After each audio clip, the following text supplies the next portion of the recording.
My channel. কেমন আছো তোমরা সবাই? আশা করছি ভালো আছো। আমি কিন্তু ভালো আছি, ওই মানে আছি বা খুব ভালো আছিও বলা চলে না, আর খারাপ আছিও বলা চলে না। মনটা কিন্তু আমার খুবই খারাপ, তাই সকালবেলা কোনো ইন্ট্রো দিইনি। দেখো একবারে চলে এসেছি রান্নাঘরে। এখন বাজে প্রায় 7:30। বাসি কাজগুলো সেরে, নাইটি সেরে আমি এখানে এসেছি চা করতে। তো চা করে নিলাম, তারপরে একটু ভাবলাম যে ব্রেড খাবো, আজকে আর বিস্কিট খাবো না।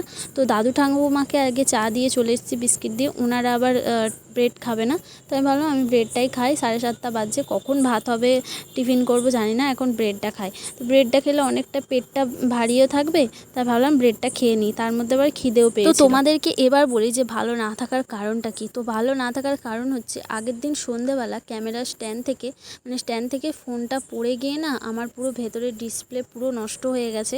জানি না ফোনটা কখন খারাপ হয়ে যাবে, পুরো ফোনটা আর কি মাঝে মাঝে সাদা হয়ে যাচ্ছে। তো চার্জারের জায়গাটাও কিছু দেখা যাচ্ছে না, তাই মনটা খুব খারাপ যে ফোনটা কখন খারাপ হয়ে যাবে, আর আমি ভিডিও শ্যুট করতে পারবো না। কি হবে জানি না, এখন ফোন কবে সারানো হবে। তো খুব তাড়াতাড়ি ফোন সারিয়ে নেবো, ততদিন হয়তো ভিডিও বন্ধ থাকবে, তারপর আমি তোমাদের সাথে আবার ভিডিও শেয়ার করব। তো যতদিন না ফোন খারাপ হচ্ছে আমি আপাতত এখন এটাই চালাবো। তো যাই হোক, দেখো ব্রেড খাওয়ার পর আমি এখানে এসেছি মাছ বাছতে। তার মধ্যে আবার শরীরটা খারাপ, আর এদিকে আমাকে এখন কাটতে হবে মাছ। এখানে মাছটা কেটে নিয়েছি। আমি কিন্তু ইলিশ মাছ কোনোদিন কাটিনি, তাই এখানে ইলিশ মাছ কেটেছি। সকালবেলা দাদুকে বলেছিলাম ইলিশ মাছ নিয়ে আসবে, তো ইলিশ মাছ নিয়ে এসেছে দাদু। আর তার মধ্যে আবার বাবা জানে না, বাবা আবার বড় কাটা মাছ নিয়ে চলে এসেছিলো। তাই ভাবলাম ইলিশ মাছটাই রান্না করি, আর কাটা মাছটা রেখে দেবো, ওটা কালকে রান্না হবে। কারণ ইলিশ মাছটা যদি না করি ওটা কেমন একটা বাজে গন্ধ হয়ে যাবে। আর কাটা মাছটা কিন্তু, রুই মাছটা রেখে দিলে পরের দিন করলে অতটা কিন্তু খেতে খারাপ লাগবে না। তো যাই হোক, এখানে মাছগুলো কেটে আমি ধুচ্ছিলাম। তারপরে এখানে এসেছিলো আমার একটা ভাই। তো ভাইটা বকবক করছিল। তো ওর আগের দিন বার্থডে ছিল, তো বাড়িতেও ছিল না, মামার বাড়ি গিয়েছিলো। তাই ওকে আমি বাসি বার্থডে উইশ করছিলাম। তাই বলছে যে বাসি বার্থডে উইশ করছো, কিছু খাওয়াবো না। আমি যে খাওয়াবি না যখন, কিছু দেবো না। তো এই নিয়ে কথা হচ্ছিলো, আর ও আমাকে বলছিলো খালি ভিডিও। তো তারপর আমি যে হ্যাঁ ভিডিও দেখিস না, ভিডিও করছি তো তুই দেখছিস কেন।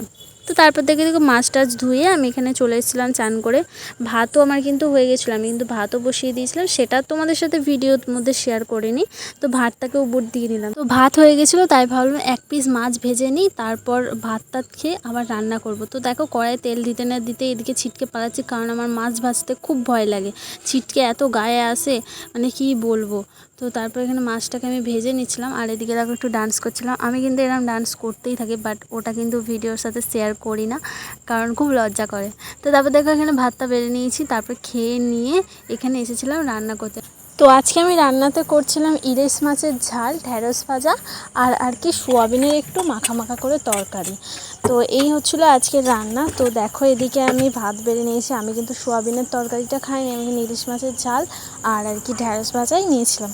তো দেখো এখানে সন্ধ্যাবেলা একটু বাজারে গেছিলাম, আর এই যে এই বিস্কিটগুলো খেতে না আমার খুব ভালো লাগে, বেকারি বিস্কুট চায়ের সাথে।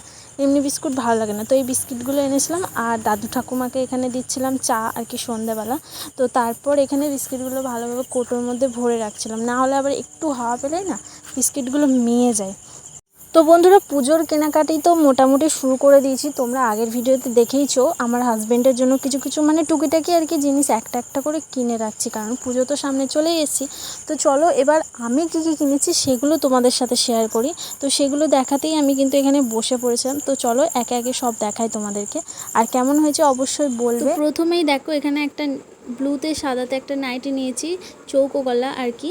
আমার খুব পছন্দ হয়েছে নাইটিটা, ক্যামেরাতে কেমন লাগছে জানি না, বাট সামনে থেকে কিন্তু খুব সুন্দর। আর নিয়েছি এখানে লাল কালারের একটা নাইটি, দুটো নাইটি কিন্তু স্লিপলেস, আমি হাতা লাগিয়ে নেব।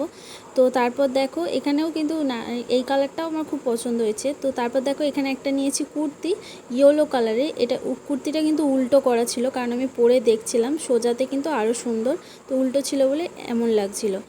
তো তারপর দেখো এখানে একটা নিয়েছি পেঁয়াজি কালারের শাড়ি, খুব সফট এই শাড়িটা, আর খুব নরম ছিল, তাই দেখেই আমার পছন্দ হয়ে গেছে। আমি পরেও কমফোর্টেবল ফিল করতে পারবো, তার কারণে আমি এই সুতির ছাপাগুলো নিই, আমার খুব ভালো লাগে পরতে।